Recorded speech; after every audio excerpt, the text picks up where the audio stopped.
حاضرین و ناظرین، ہم نے پوری کوشش کی ہے کہ کلیات اقبال جیسی جیسی کتاب میں موجود ہے ہو بہو بالکل ویسے ہی آپ کے سامنے پیش کی جائے، مگر پھر بھی کوئی بھول یا گستاخی ہو گئی ہو تو ہم دربار اقبال میں معافی کے طلبگار ہیں۔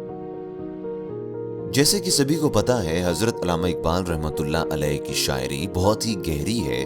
باوجود اس کے کہ اس آڈیو بک میں تفسیر بنائی گئی ہے، پھر بھی کچھ باتیں انسان سمجھنے سے قاصر ہے، لہٰذا آپ سے گزارش ہے کہ آپ اپنے پیر و مرشد سے بات کر کے نظم کا صحیح معنی پتہ کرنے کی کوشش کریں۔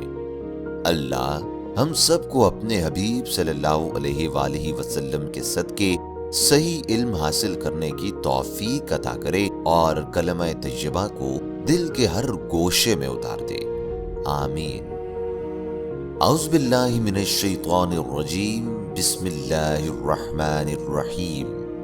اللہم صلی علی سیدنا و مولانا محمد وعلی آل سیدنا و مولانا محمد وبارک وسلم۔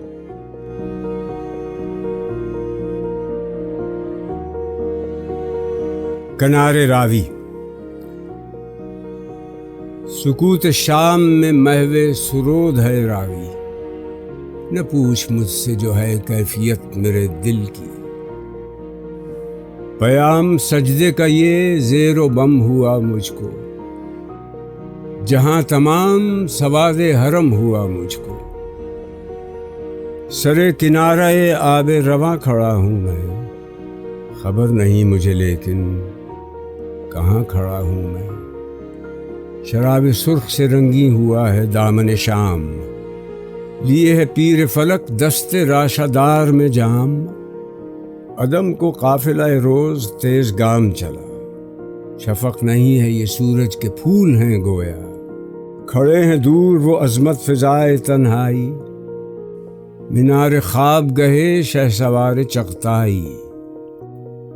فسانہ ستم انقلاب ہے یہ محل، کوئی زمان سلف کی کتاب ہے یہ محل۔ مقام کیا ہے؟ سرود خاموش ہے گویا، شجری انجمن بے خروش ہے گویا۔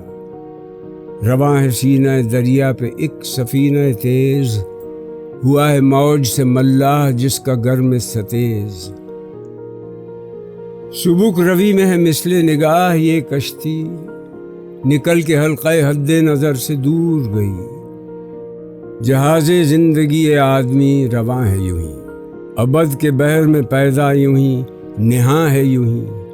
شکست سے یہ کبھی آشنا نہیں ہوتا، نظر سے چھپتا ہے لیکن فنا نہیں ہوتا۔ پہلا حصہ، معنی محو سرود، گانے میں مگن، زیر و بم نیچا اونچا، سواد حرم کعبے کے آس پاس کی زمین۔ مطلب، اس نظم کا منظرنامہ دریائے راوی کا کنارہ ہے۔ اس مقام پر کھڑے ہوئے اقبال کہتے ہیں کہ ہر جانب شام کا سکوت طاری ہے، لیکن دریائے راوی کی موجوں کا شور نغمگی کا آئینہ دار ہے۔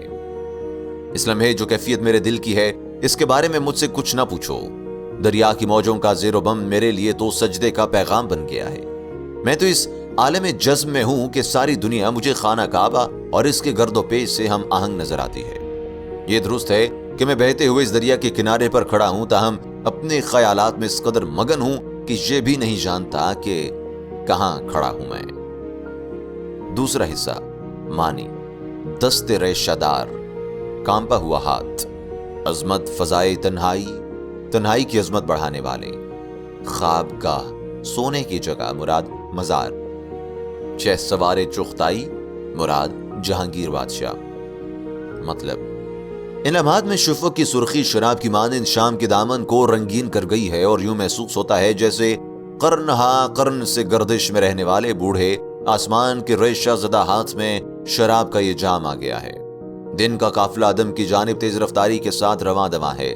مراد یہ ہے کہ آمد شام کے ساتھ دن ختم ہوتا جا رہا ہے۔ اس لمحے جو شفق پھولی ہوئی ہے، اس کے لیے یہ کہنا بھیجا نہ ہوگا کہ اس کی نوعیت تو سورج کے پھولوں کی طرح ہے، یعنی سورج کا سفر ختم ہو گیا ہے۔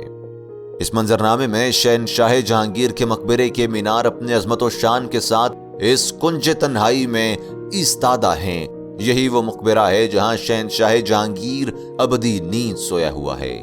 یہ مقبرہ دیکھا جائے تو انقلابات زمانہ اور ان کے ظلم و ستم کا مظہر ہے۔ یہی نہیں بلکہ اسے زمانے ماضی کی تاریخ سے بھی تعبیر کیا جا سکتا ہے۔ یہ مقبرہ تو حقیقت میں ایک خاموش نغمے کی طرح ہے، اور یہاں جو درخت موجود ہیں وہ ایسی محفل کی طرح ہیں جہاں کسی ہنگامے کا عمل دخل نہ ہو۔ تیسرا حصہ، معنی سفینہ، کشتی، سبک روی، تیز رفتاری۔ مطلب، اقبال کہتے ہیں کہ سامنے دریا میں ایک تیز رو کشتی رواں دواں نظر آ رہی ہے، جس کا ملاح لہروں اور تند و تیز موجوں سے بچاتا اسے منزل مقصود کی جانب لیے جا رہا ہے۔ انسانی نگاہ کی رفتار جس قدر تیز ہے، اسی رفتار سے آگے بڑھتی ہوئی یہ کشتی بالآخر نگاہوں سے اوجھل ہو جاتی ہے۔ دریائے راوی کے کنارے اور اس کے گرد و پیش کا مشاہدہ کرتے ہوئے اکمال اسے انسانی وجود سے یوں مربوط کرتے ہیں کہ جس طرح یہ کشتی دریائے راوی میں تیز رفتاری کے ساتھ رواں دواں ہے، بالکل یہی کیفیت انسان کی ہے کہ اپنے طبعی عمر تک پہنچنے کے بعد بھی ہر چند کے نظروں سے اوجھل ہو جاتا ہے، تاہم فنا نہیں ہوتا۔